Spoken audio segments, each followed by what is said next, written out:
Is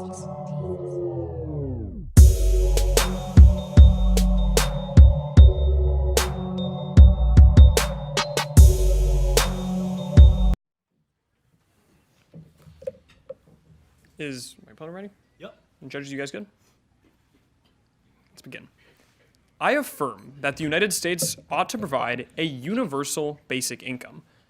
Because human beings are only unique through our capacity to choose, and we form governments to protect this capacity against intrusions by others, the value, or most important consideration in today's debate, is freedom. In order to evaluate freedom, we should use the value criterion of non-domination. This is the view of freedom created by Princeton professor Philip Pettit. To understand this, Pettit looks at the history of U.S. slavery. Now, imagine a slave with a non-violent master who rarely, if ever, imposed his will upon his slaves. Even though the slaves were not usually interfered with, we would not refer to them as free, insofar as the master had the power to control their choices. This is the idea of non-domination. Freedom requires that others can't control our lives for arbitrary reasons, not just that they choose not to. Researcher Sarah Florescu, when writing for the Romanian Review of Political Sciences and International Law, explains, quote, "Freedom as non-domination promotes the idea that each citizen is defended against arbitrary domination, which occurs, for example, in domestic violence or when the employee feels that he is threatened by his employer. Prefer this view of freedom as non-domination because freedom is meaningless if it can be taken away by others arbitrarily." My first contention is that a universal basic income protects workers. In the status quo, workers have little to no bargaining power to improve their conditions or raise wages for that matter, because employers know that their employees depend on their job to survive. This causes domination because workers are arbitrarily subject to the will of their employers because they have nothing to fall back on. Journalist David Floyd explains, quote, "The existing welfare model has often been criticized for creating perverse incentives. Welfare ensnares beneficiaries through means testing and work requirements, and needs to change. The employment trap keeps recipients from leaving a job, whatever treatment they receive, for fear of losing benefits. Bad employers therefore receive a subsidy in the form of a guaranteed pool of labor, with no leeway to negotiate for better pay or conditions. This means that a UBI is uniquely key to solving this problem. We protect workers from domination, as they no longer have to be subject to the will of their employer just to survive, as they always have a universal basic income to fall back on. This ensures that people are paid decent wages, working conditions improve, and bosses don't mistreat their employees." My second contention is that a universal basic income prevents human trafficking. The poor and marginalized are often the first to be victims of human trafficking, because they have very little economic leverage. Even in the US, according to the Global Slavery Index, there are an estimated 57,700 people in modern slavery in the United States. Furthermore, many of these people are trafficked into sex work, for example, because they have no other option and are forced to do so. John Danaher, professor at the Keele University School of Law, explains, quote, "Even in jurisdictions where there is considerable mainstreaming of sex work, prostitutes typically don't have access to the same employment rights or protections as other workers. Social stigmas and norms mean that sexual labor tends to not sit within the traditional framework of legal rights and protections. The result is that prostitutes face difficulties in protecting themselves. And this causes domination, as low socioeconomic standing means that those who are trafficked into sex work do not have the leverage or ability to demand better conditions or escape, and are therefore dominated by the people who functionally own them.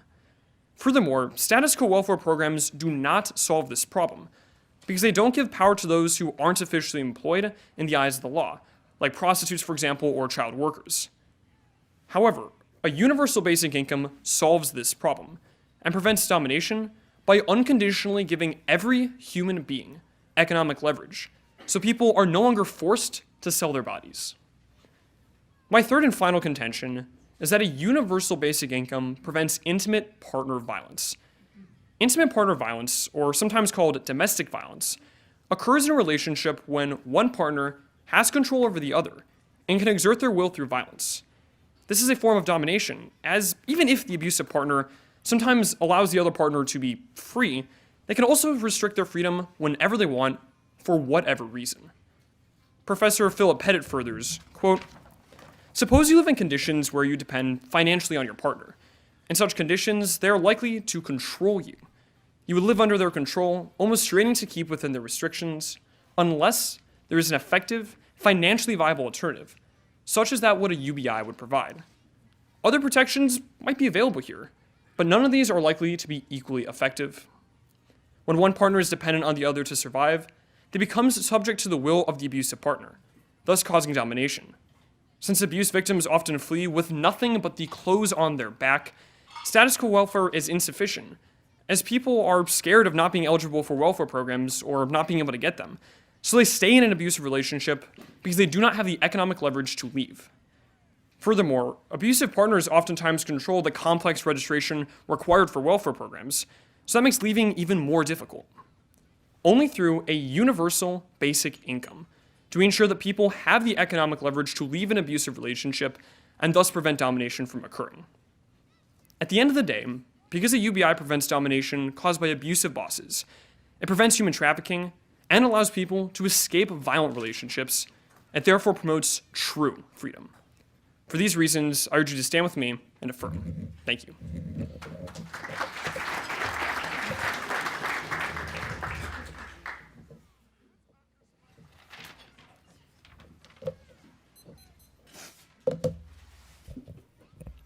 All right. If everyone's ready for cross-examination, I'm good. judges, Sebastian? Yep. All right. Let's begin. So we can agree here that a universal basic income would go to everybody in society, correct? Yes. So- or citizens of the United States. Sure. So I agree that we should try to help people who are being sex trafficked. But why should we give a UBI to sex traffickers? Right. So the argument I'm making here is that there might be, so people, whether they get a UBI or not, it's not a question of what they do. Rather, it's a question of the fact that everyone is human beings. Oftentimes, when you look at these situations, it's not as black and white as this person's a criminal, this person's not. Sex traffickers are awful people. And we need to make sure, however, they don't have the ability to get, or for example, to traffic somebody. Only a UBI allows that person to be saved. You don't think that giving a sex trafficker $10,000 wouldn't facilitate their The crime? problem, however, is that oftentimes in trying to determine who is the abuser and who is being abused is difficult. And that's the problem with status quo welfare. A lot of times the people who are being abused slip through the cracks, and the abuser sometimes will end up being the recipient of this benefit. So the answer is to just pay abusers. No, the argument here is that a UBI would better serve the needs of society by reducing human trafficking. Even if there's a few instances in which someone who's a bad person gets it, on net, I've shown that it's comparatively better than the status quo. Okay, do you have any examples of a actual UBI actually reducing human trafficking?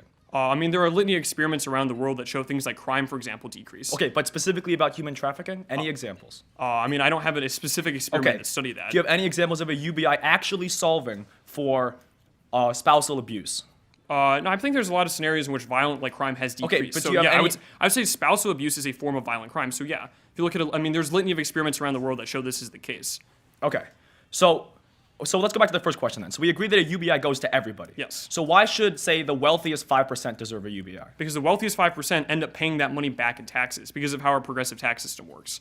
So even if they receive a tiny bit, as I've said Sure, before, so then why should they get a $10,000 tax break? they don't get a $10,000 tax break. The way progressive taxes work is that they end up paying a lot of that back in taxes. So basically what happens here is that $10,000 for a poor person who doesn't pay that much in taxes is a lot better than $10,000 to a really wealthy person who pays back most of it in taxes. Okay, so but a UBI, we can agree, is a universal cash payment to every American. I've explained why that is a good thing. Right. Yes. Okay, so why should, say 2.3 million convicted criminals in American prisons right now, why do they get a UBI? So first, I'd argue that a lot of these prisoners are in prison for nonviolent crimes, for example. They still have human rights, Okay, and we should but just treat them insofar as the differently. state already takes care of all of their needs, providing them not only housing and food, but also education programs, why do they need more money? Oftentimes, getting more money reduces recidivism rates. There's lots of experiments around the world that show, and in the U.S., that when you actually give people money after they get out of prison, they do something better with their What about lives. people on death row Death row, for example? who aren't going to get out of prison? I mean, if someone's about to die, for example, they should still have the same human rights as everyone else.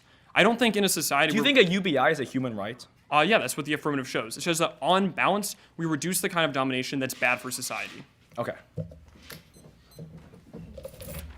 Isaiah Paik cross-examining Sebastian Williams from Gilmore Academy. You're listening to the High School Debate Championship at the City Club of Cleveland. And prep time is just beginning now. I'm Nick Castell, a reporter at IdeaStream. I'm here with Zaid Akris, a Hawkins senior. Could you explain to me what exactly are the two debaters really trying to do here? So what you saw at the very beginning of Sebastian's constructive was he was establishing what's called the framework. So that constitutes a value and a value criterion. And so what Sebastian is saying is that from a moral standpoint, these are the most important things to be considered. So what each side is going to try and prove is that through the contentions, how they uphold their own frameworks better, and thus they uphold the societal norms of morality and justice better. So in a debate, do the debaters need to get the judges to agree with them at the end of the day, like personally believe that they are right? I mean, so the way debate works in general is very few of these resolutions actually are, people have beliefs that are very set in stone. And so what you're going to end up seeing is maybe after one debate, you're more persuaded by one side, but then you change completely after another. And that's kind of the nature of debate, is it's trying to make you detach your personal beliefs from the actual round and evaluate the merits of the resolution based on the round itself. So the judge is really trying to see who is making the best argument here. Yeah, so even if the judge thinks maybe like last week I saw this television program saying how like the neg is really good, that's not relevant unless the neg actually makes those same arguments. Well, so as someone who does debate, do you ever find yourself defending a position that you personally disagree with? What actually happens to me more often is my position ends up changing altogether, because once you kind of get to argue in favor of both sides, you realize how the true answer oftentimes is somewhere in between. And so, yeah, I've had topics in the past where I thought that I would think that one side was clearly right, but then at the very end of 2 months, usually it's changing. Well, what kind of preparation do you have to do to even understand what sort of arguments you need to make? Yeah, so in addition to just basic knowledge of what the topic is asking, there's a lot of importance on what arguments you're going to present and preparing for the arguments your opponent might go for. And we're about to return to the debate just now.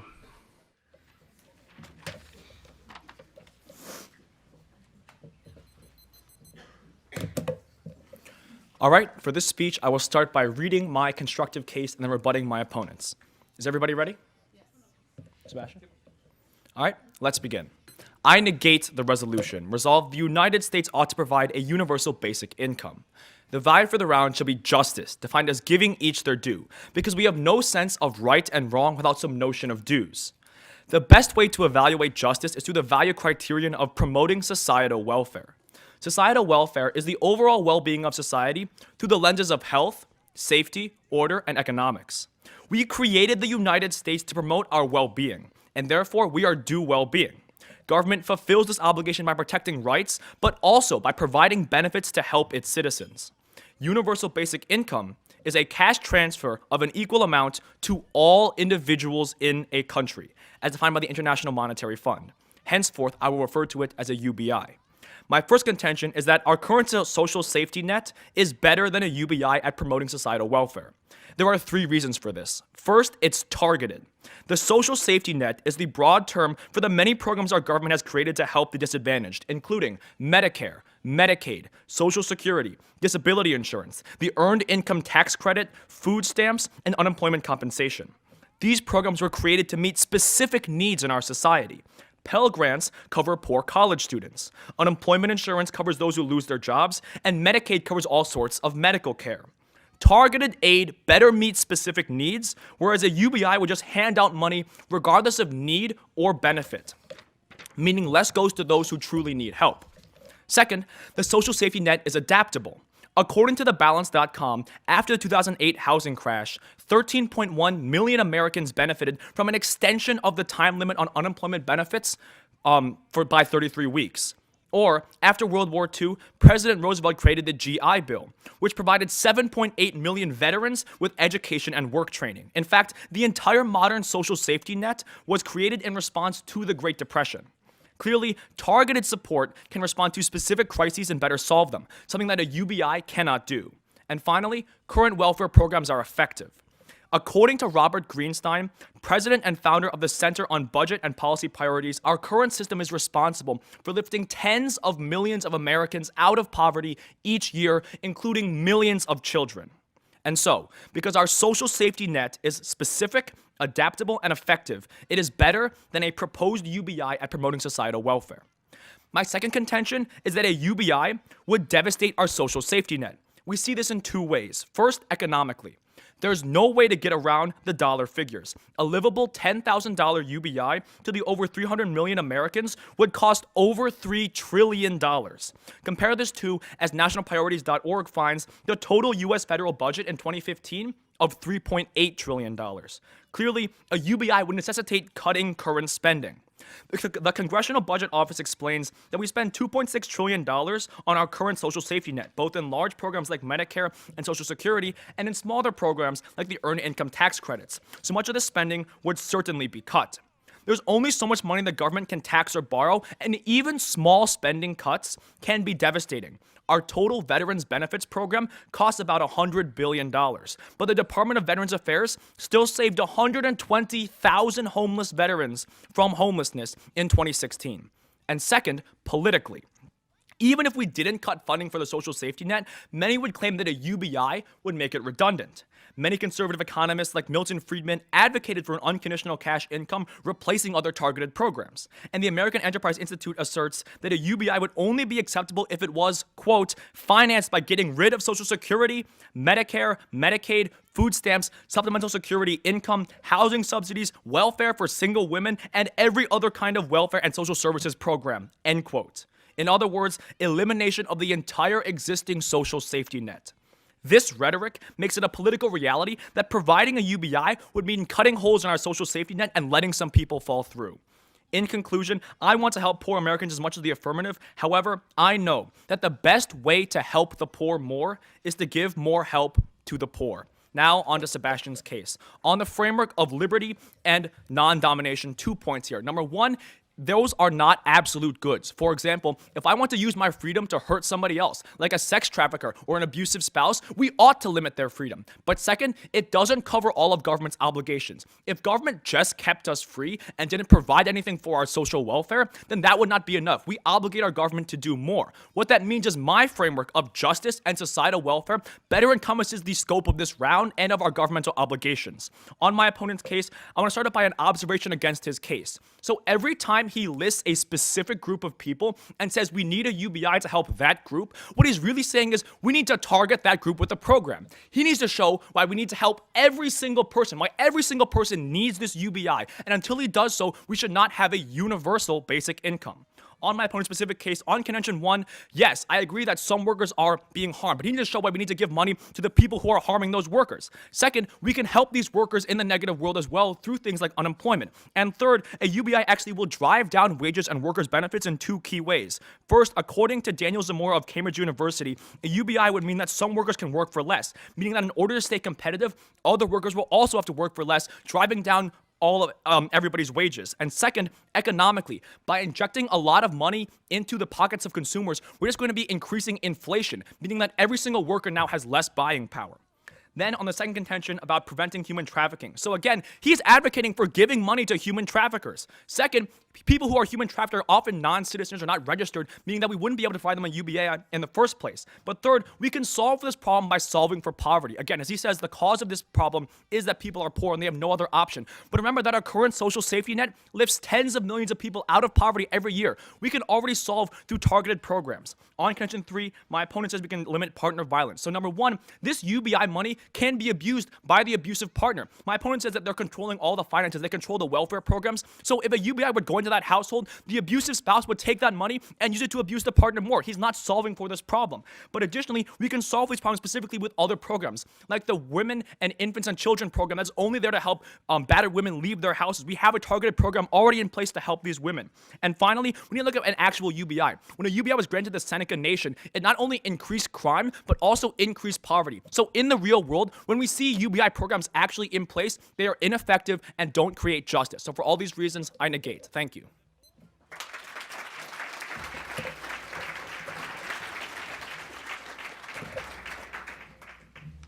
Are you ready? Mm-hmm. Right, so if everyone's good, let's begin.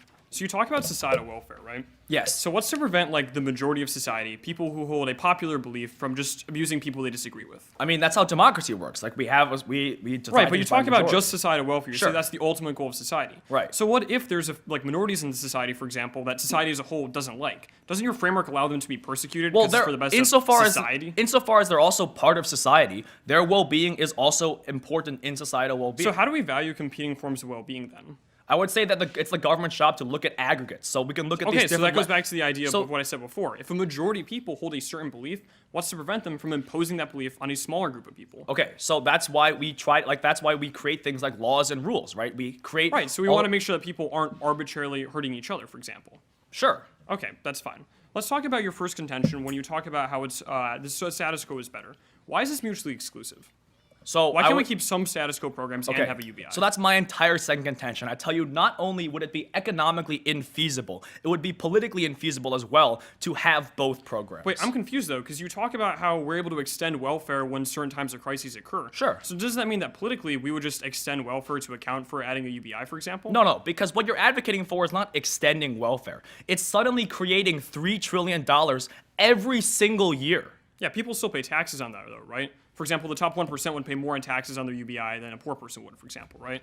I mean, sure, I guess. Okay, but so that- $3 that- trillion isn't that's actually not going, the actual okay, cost. So it's not the net cost, is it? the only way to resolve for this problem only through taxes would be if we taxed everybody $10,000, and at that point, they're not even getting anything. Okay, that's not really how that works, but that's fine. Let's talk about your attack on my case. When you talk about how driving, or it's going to drive wages down, can you explain why this is the case? Because you just kind of say that people are going to work for less. Sure. So if some people, like say a teenager who does not have to provide for their own housing or food, can work for less, then they will. Why, and because why does they're that, whoa, I'm confused about that. If I can still make more money and I just can't have my employer abuse me, why would I just accept a lower wage? because like I am able to, and I No, could that then doesn't would make any make me sense. that would make Why me, would I voluntarily Can I choose finish? to work? Sure. Yeah, that would make me a more competitive candidate for a job. If I tell you I can work for less money because I have this UBI now. But what that means is it will drive down wages for other workers who can't make that same sacrifice. Yeah, but in the that's the problem. In the status quo, my question therefore then is with a UBI, if everyone gets it, then how are you going to have these price differentials?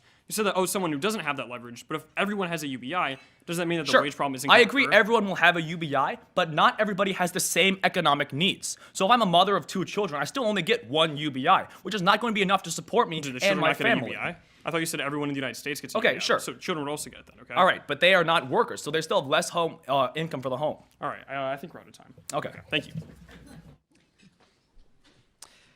That was Sebastian Williams from Gilmore Academy cross-examining Isaiah Paik, senior at University School.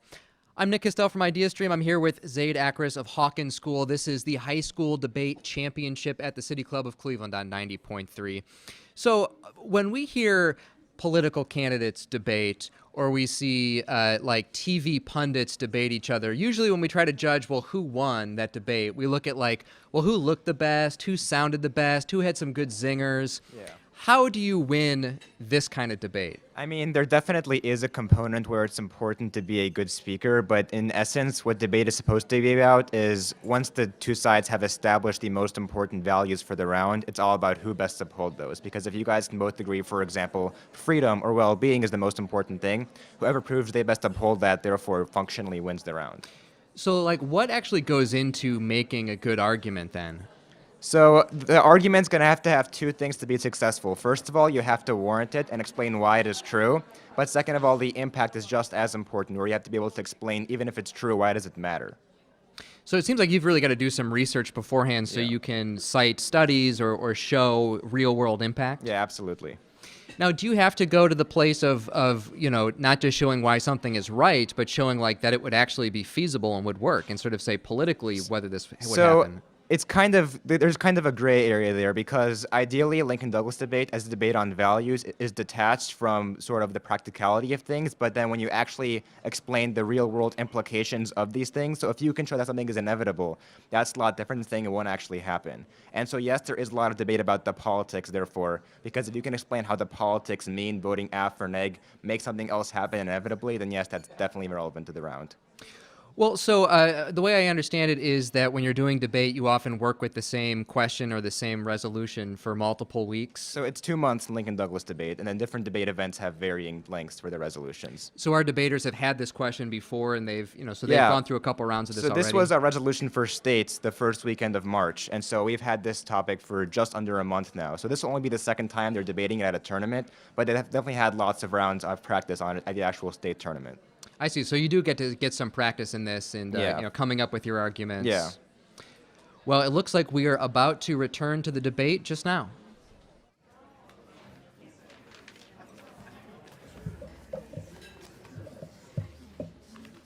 All right, for a brief off-time roadmap, the order is going to be the affirmative case, then the negative case.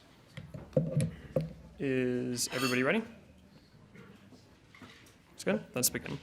Starting on my value of freedom, remember that the only reason why we value human beings is that we get to choose our own actions. We get to set our own ends. If I show that a UBI better promotes true freedom, then we can affirm.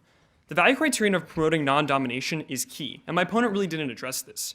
Remember that freedom requires that others can't control our lives for arbitrary reasons, not just that they choose not to. Always look to reducing domination as opposed to just reducing interference or promoting welfare, as freedom is meaningless. Human beings are meaningless if their freedom can be taken away at any time for whatever arbitrary reason. He says this isn't the absolute goal of the government, and he says, for example, in Crossix that that's why we have a democracy, but that proves our point entirely. A democracy prevents domination from occurring, so his very answer to my question proves that he also values non-domination. Second, he says that the purpose of a government is to promote societal welfare. Sure, societal welfare might be a good thing, but we need to have restraints on government actions to ensure that the minority of people can't be violated by the majority, a question my opponent really couldn't answer. Now let's go to this overview argument he made. He says I need to show why it's universal. Well, there are a few reasons for this. First, a universal right would better resist electoral pressure than a needs-based right, since it would benefit everyone, thus being more entrenched in society and being a better bulwark against domination. Couldn't be as easily taken away. Second, it would also mean that those who rely on a universal basic income don't have to assert their rights on the grounds of being a class apart, a different group of people. Since everyone gets it, people are no longer stigmatized. Let's go to my first contention, which is that a UBI helps workers because it gives them bargaining power to say no to bad bosses. He says that why would we give money to the abusers? But ultimately, even if some abusers get money, I've shown that a universal basic on balance will still help the poor, because oftentimes what happens is people slip through the cracks. Second, he says the status quo solves, but concedes the argument that people do not quit their jobs out of fear of losing unemployment benefits, which proves the fact that the status quo doesn't actually solve this problem. Second, he says a UBI drives down wages, but first, that's not true, because people can no longer be bought out by these ridiculous low wages because they always have leverage to fall back on. But second, there's going to be more demand in the market, and people are going to want to get more jobs, and they're going to innovate more because they have more money to spend. Finally, he says it causes inflation, but that's also not true. First, a UBI actually creates what are called economies of scale. When more people buy more things, that means it's cheaper to produce more items, which will overall drive prices down. Second, there will be more demand in the market, and the free market tells us anything, is that people will always want to offer the lowest price in order to get the most economic activity, which shows inflation won't happen. Second, look at human trafficking. There are 57,000 people in the United States, and only a UBI solves this problem because oftentimes the works they're trafficked into, they don't get welfare or they don't get welfare because of it. For example, prostitutes or child laborers. He says we're giving money to traffickers, but I answered that earlier. Even if some bad people get it, overall it helps society. Second, he talks about non-citizens, but that's just not true. There's still thousands of people in the United States who are trafficked by citizens. Finally, he says the status quo solves, but I've answered that already. Welfare programs don't give money to people who are trafficked to these, for example, illegal jobs like prostitutes. Finally, on my third contention, a UBI helps victims of intimate partner violence because it's comparatively easier to get than other welfare programs. He says the money can be abused by their partners, but it's a question of leverage. Being able to leave a relationship is better if you have the money to leave. He says targeted programs don't solve, but I've shown that they're way too complicated and people fear losing benefits. Finally, he talks about the Seneca Nation, but there are many alternative causes in the Seneca Nation that actually cause poverty to rise. Now let's move to the negative case. So his entire first contention is that the status quo social safety net is good. I agree that's the case, but my argument is on a second contention, insofar as the fact they are not mutually exclusive. First, if you look at journalist Tarsha Gulshan, it's actually extremely politically unpopular for people to cut programs like Social Security or Medicaid, so even if it was expensive, they wouldn't cut these programs. Second, there are many ways we could fund a UBI. For example, a land value tax would generate $1.7 trillion. A flat tax of 40% would be sufficient, and due to the way such a tax works in combination with a UBI, it would be a reduction in taxes for 80% of the population. Finally, the rich people ultimately pay more in taxes because of a progressive taxation system, so the $3 trillion isn't the actual cost, just a really bad estimate. Overall, it'd only be around $500 billion if you counted how a progressive taxation system works. For the following reasons, please affirm.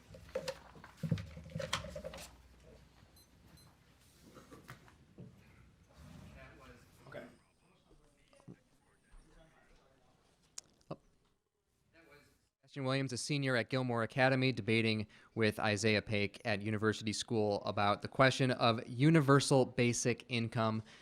This is the high school debate championship at the City Club of Cleveland on 90.3. I'm Nick Castell from IdeaStream. I'm here with Zaid Akris of Hawkins School. So I understand that these tournaments, they happen every weekend and they start pretty early on Saturdays. Yeah, I mean, especially considering the fact that a lot of these tournaments are throughout Cleveland and throughout Ohio, especially the bus ride there and the bus ride back takes up a lot of time too. How is that?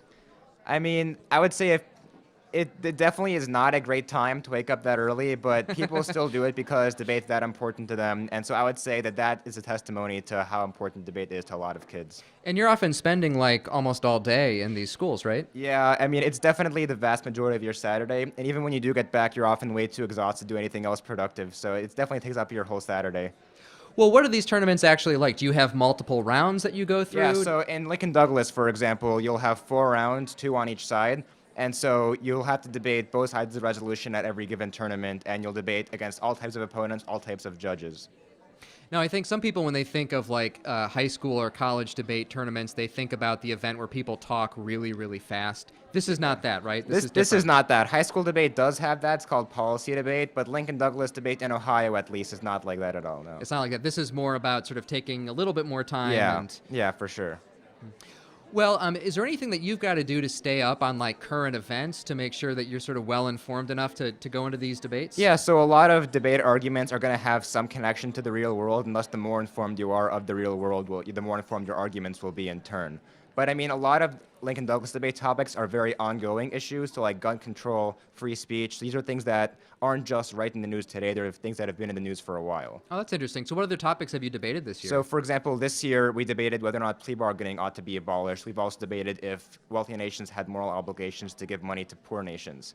And so the topics definitely have a connection to the current events, but they're a lot broader and more considering like morality in general as opposed to what's happening right now.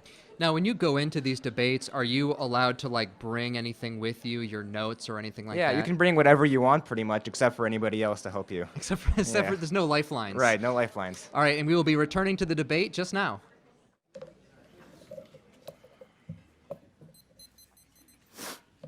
Okay, in this speech, I will begin on the affirmative side of the debate, then go over the negative, and then address some key voting issues for the round. So, if everyone's ready, Sebastian? All right, let's begin.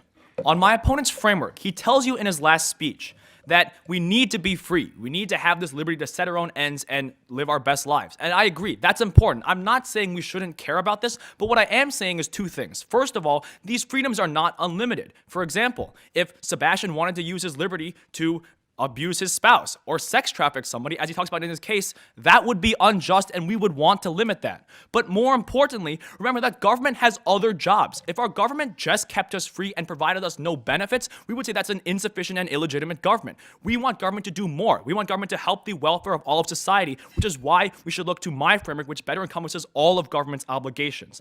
But even if you don't buy that, recognize that the best way to solve for domination is to give people out of poverty, and only our current social safety net program does actually get people out of poverty. He has yet to show you a single example of a single universal basic income ever getting anybody out of poverty. Now let's move on down his case. On the observation that I gave you, he says that we're going to solve for this stigma. So number 1, speakers have come up on this podium before, like Ta-Nehisi Coates, and told you that this stigma is not caused by just receiving welfare. It's caused by things like racism and prejudice, which won't be solved by giving a universal basic income. But number 2, the way we can start to solve these stigmas is actually by pulling people out of poverty. But the point remains, there's no reason to give a UBI to everybody. He has yet to show you why we need to give this to everybody. On my opponent's first contention, he says that people are slipping through the cracks, which is an argument for more targeted programs to help those people, not everybody else. But then my opponent says that inflation won't occur. So just looking at basic economic theory, if you put more money into the pockets of consumers and people who will increase demand, but you don't give them programs like work training, which are programs of targeted welfare, we're going to increase demand but not increase supply, meaning that prices will go up and inflation will happen, leading to devastating consequences for the people he's trying to help. On the second contention, my opponent says that even if some bad people get it, we're helping society. But recognize what I told you. Number one, these people who are sex trafficked are often undocumented, meaning it's very difficult to actually provide them with a UBI. And second, he's going to be giving money to the sex traffickers as well. So he's not going to actually be solving for this problem in society. On contention 3, my opponent talks about how it's a question of leverage. But again, he misses my 2 points here. Number one, a UBI could be abused by the abuser. If Sebastian is abusing his spouse, he controls all the finances. So he will also receive the UBI and he could use that against his spouse. But then also, I tell you, we can solve these programs with targeted means, like the Women, Infants, and Children program, which is just instituted to help women escape from abusive families. But then I give you the example of the Seneca Nation. This is really important because what we see there is after a UBI was implemented, poverty went up 6%. Because of the UBI, because the people who received it did not know how to spend it, and the aid was not targeted to actually meet specific needs. So what we can see here is we're going to actually see harms when we affirm. On my side of the flow, my opponent did not address almost my entire case. So number one, on contention 1, my opponent says that they're not mutually exclusive, but he drops the real argument here. What I'm telling you here is that even if we can have both, the current social safety net is better. Because it's targeted. It meets specific needs. It's also adaptable. We can change it and adapt it based on the current crises that America is facing. And finally, it actually is proven to work.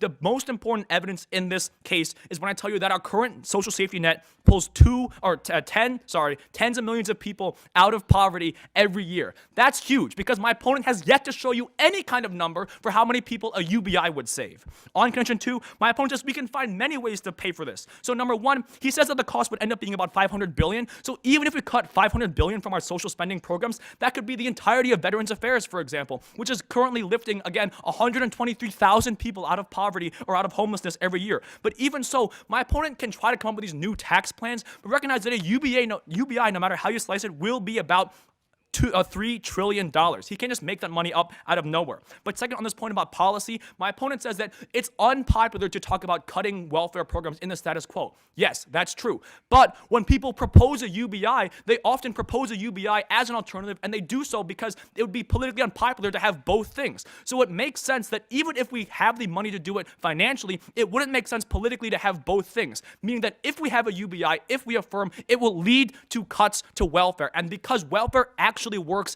that's the hugest impact in this round. Looking at the key voting issues, the first thing is going to be that the social safety net is more effective at promoting societal welfare than a UBI. Again, the 3 reasons I gave you in my case went completely unaddressed. It's more targeted. Yes, a UBI would go to everybody, but that means it would go to people who don't need it, don't deserve it, or wouldn't do anything good with it. A targeted program goes to women who are escaping battering families. It goes to people who are poor or unemployed or need medical assistance. That's what we want. Second, it's also much more adaptable. My opponent has a constant UBI will not be able to meet the fluctuations of the American population and American societal welfare. But finally, our current program is extremely effective. Remember, tens of millions out of poverty every year versus however many Sebastian's going to talk about in his next speech. Then second, we need to look at the fact that a UBI would actually destroy the social safety network for 2 clear reasons. Number one, I tell you already that economically it's unfeasible to have both. But number 2, the point goes all the way across the flow that politically it would also be unfeasible. But finally, even if we can have both, it still makes sense to invest all of our money into the safety net program because it's targeted, it's effective, and it works. At the end of the day, he needs to show, number 1, why we should get rid of programs that are currently lifting millions out of poverty every year because of their targetedness and their effectiveness. And second, why we should give money to people who don't deserve it and don't need it, why that's the best way to help people who do. So because I want to help the poor, and the way to help the poor is to actually help the poor, I negate. Thank you.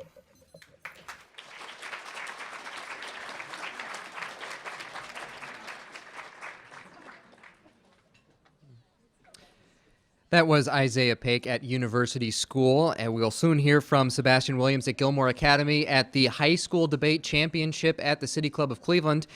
I'm Nick Castell from IdeaStream. I'm here with Zaid Akris of Hawkins School. So as we get toward the end of the debate here, what are debaters trying to do? They've made their points, they've done cross-examination. How are they trying to sort of seal the deal here with judges? Yeah, so at this point, it's clear what arguments you've made in favor of your side. And so what you want to do towards the end of your final speech is kind of summarize the arguments you think that you're winning and that are most important and kind of crystallize those arguments to show how at the end of the day, these are the most important arguments and they're the ones that I'm winning. So vote for me for that reason. When you're in the middle of doing a debate, do you ever get a sense of like if it's going to go well for you or not? Can you get a sense from the judges how mean, they feel? I mean, some judges are very enthusiastic to let you know how it's going. Most judges are pretty good about keeping a straight face. And I mean, most of the time when the rounds are so close, you can't really tell how it's going to work out until the very end when you've actually read the judges' ballots and read their decision-making process. But yeah, I mean, definitely, if a round isn't going well, you can usually know deep inside. But at the same time, when a round does go well, you have that confidence. But then sometimes you're surprised, too, when you get those judges' Yeah, papers sometimes back. you might not have realized that you had won a specific argument and that the judge actually picked it up better than you did, which can be a pleasant surprise. Well, so seeing these judges' comments, have you found them to be pretty helpful for you? Yeah, absolutely. So the judges are always very eager to give a lot of constructive feedback so you know how best to improve for the next time. And oftentimes, next time I have this judge, what do they want me to do better? So I can focus on that the next time the judge judges me. Well, where do you see yourself taking these skills that you've gained doing debate? I mean, do you see them being used elsewhere outside of sort of the debate circuit? Yeah, I think like public speaking and rhetoric skills in general apply to no matter what field you want to go into, they'll definitely be very useful. So I think that's very unique about debate is no matter what you want to do, it's definitely going to help you later in your future. And now we will return to the debate.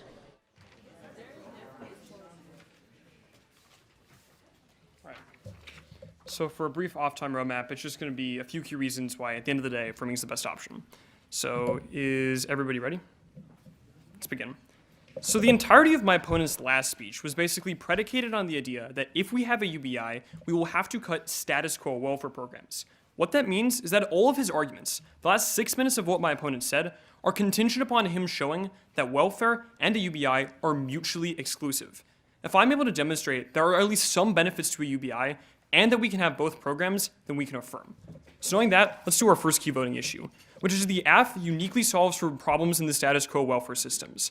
First, remember that people oftentimes take ridiculously low wages because they fear losing unemployment benefits if they quit their job. This argument was conceded and shows that even if we have status quo welfare programs, people aren't going to quit their jobs because they know that they might lose their benefits. He says that wages are going to rise, but has never answered the argument that people can no longer be bought out for ridiculously low wages because they always have something to fall back on, which is the UBI. Additionally, he talks about inflation, but conceded all of the arguments about how on balance it creates economies of scale, where manufacturing things becomes cheaper and companies want to offer the lowest price. The next argument here as to why UBI is uniquely key is it helps human trafficking. He says most of these people are undocumented immigrants, but that's not true, as 57,000 people in the United States are trafficked and are put into jobs they don't want to do. He says status quo welfare solves this, but also conceded the fact, for example, if you're trafficked into being a prostitute, you cannot get welfare because you're not officially employed or officially looking for a job. That proves another example of how a UBI solves for problems in the status quo. Finally, on intimate partner violence, remember that sure, there might be violence when it comes to how to handle the money if you get with a UBI, but that is so much better than the status quo, because in the status quo, only one partner controls the welfare registration, but an individualized UBI allows people to have the economic leverage to flee an abusive relationship. Finally, he talks about the Seneca Nation, but remember that there were many alternative factors that led to this rise in poverty. They're not whatsoever correlated. But even so, the second key voting issue in this round, and the biggest one, is that we can do both welfare and a UBI. He conceded the fact that a land value tax would generate $1.7 trillion, enough to pay for a UBI. Insofar as the fact that since the rich pay more in taxes on their universal basic income, it actually knocks the price down to only $500 billion. A land value tax would easily cover that. He also conceded we could have a flat tax of 40%, which would actually be a reduction in taxes for 80% of the population because of the way it works with a UBI. What this means is that we're able to have the benefits of both worlds. He didn't do nearly enough work on his last speech, showing that status quo welfare programs and a UBI are mutually exclusive. But the final voting issue answers his question. Why should everyone get a UBI? Well, there are a few conceded reasons. The first is that a UBI is much less susceptible to electoral pressure. When everyone gets a basic income, the ruling class or the middle class can no longer say, hey, I don't want to pay for poor people. The fact that everyone gets it means that programs are much less likely to be cut. Second, people are no longer a class apart. The fact that everyone gets it proves his point entirely. People are no longer stigmatized for having welfare. Since everyone has it, we can ensure that everyone is on equal ground. Because only in the world of the affirmative do we promote non-domination and help society as a whole, do we actually promote true freedom and justice. For the following reasons, please affirm. Thank you.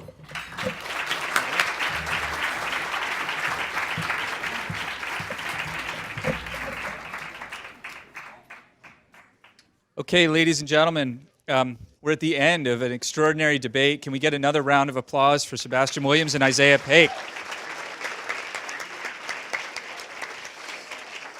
So there's some final scoring happening, some tabulations, and then some organizing that's going to happen. And we're going to do a Q&A right now. And just a reminder, if you're listening on the radio or joining us halfway through the stream on the television, this is the High School Debate Championship, the North Coast Division or the Cleveland Division of the National Debate Society. There's a room full of exceptional high school students. And we're going to go to audience questions. So Bliss Davis, my colleague, has a microphone in the back. If you have a question, please raise your hand. I'm going to start out by asking you both, what do you really think about UBI? Because you sort of had to take a side that you were more or less, that you chose, Isaiah, and you kind of got by default. But what do you really think? Is it a good idea or bad? He chose. That's right. That's right. Yeah, that's right. I forgot. You chose. So Sebastian, what do you really think? Should I stand up? Yeah, stand up.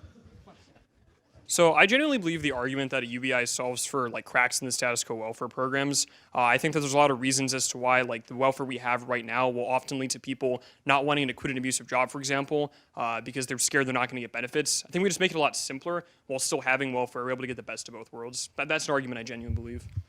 That argument that you made at the very beginning, that it would free people up from employment that doesn't suit them or that is somehow abusive or anything. I mean, you went down the trafficking kind of rabbit hole there, but the general, and I don't mean that in a bad way. It was a solid argument, but the general idea that that a UBI would allow people more professional mobility is an argument that actually didn't get pursued very much in the debate between the two of you. Is that something if you could go do it over? Or is that, I don't know, I'm sort of curious. Did you expect that would be more of a point for this debate? I think the argument kind of spoke to the idea that like professional employment is more than just like getting like a career you want. It's also being able to escape like dominating an abusive condition. So I thought we talked about that argument a lot. But yeah, like you said, there's a lot of different things to talk about with the UBI. We could have had a 3-day long debate about this if we really wanted to. Okay. Sebastian Williams, thank you. Isaiah, you did defer to Sebastian, as you pointed out, as we were just determining the sides and doing the coin flip, which turned out not to be a coin flip on your part. Was that a little bit of like sort of gaming the system, like throwing a monkey wrench in, or just really authentically you're like, I don't care? No, I mean, this is my last debate in Cleveland, in Ohio, and this is, of course, one of the best opponents I could have, and I wanted to have the best debate possible. So I said, Sebastian, you can pick the sides. And I was very happy because I actually do believe the negative. I think it's just economically unfeasible to have a UBI. No, I'm going to push on this a little bit. So what if you could? I mean, some of the things that are happening right now, social impact bonds. You've looked at this kind of thing. I know. The idea that you could pay now less than it would cost down the road, right? So if you could find the money by knowing that with a UBI you would sort of have have to spend less money on housing for the homeless in the future or something like that. And then the homeless now having a home would need emergency medical services less often. If you could find the money that way, do you still believe that we shouldn't do UBI? I mean, I feel like that's my whole argument, is that if we fund it by taking away current welfare programs, we're not going to actually solve for any of these problems. I think that we should help the poor. I think we should. But I think that we should help them specifically. And I think that UBI is unfeasible specifically because it goes to all these people who don't actually need anything. Excellent. Thank you both very much. We look like we're getting very, very close here.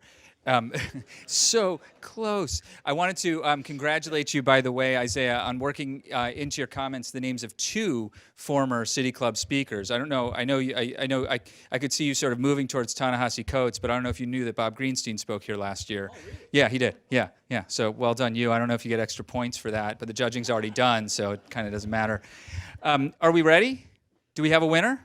Mike Farrell, will you please come on up here and to read the names of the winner and our second place champion as well?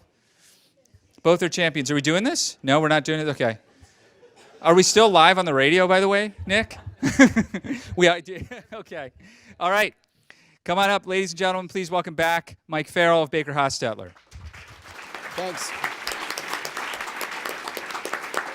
First things first, I think both of these gentlemen deserve another round of applause.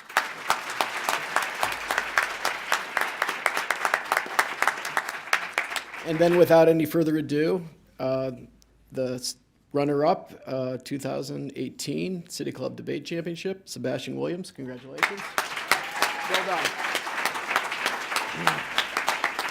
And I guess I don't actually have to say it, but first place goes to Isaiah Paik, 2018. Thank you. Well done. Close it out. All right. Mike Farrell, thank you very much. Today at the City Club of Cleveland, we've really been enjoying the annual High School Debate Championship for the North Coast District of the National Speech and Debate Association. Our debaters were Isaiah Paik, a senior at University School, and Sebastian Williams, a senior at Gilmore Academy. The High School Debate Championship is sponsored by Baker Hostetler in memory of their former partner, Patrick J. Jordan. Patrick's wife, Sharon Sobel Jordan, is with us today. She's also a board member here at the City Club. We're grateful for your presence and that of your family as well.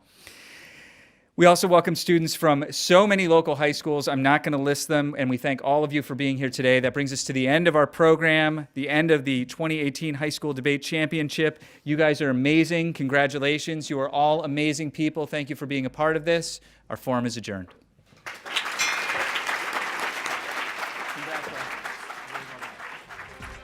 For information on upcoming speakers or for podcasts of the City Club, go to cityclub.org.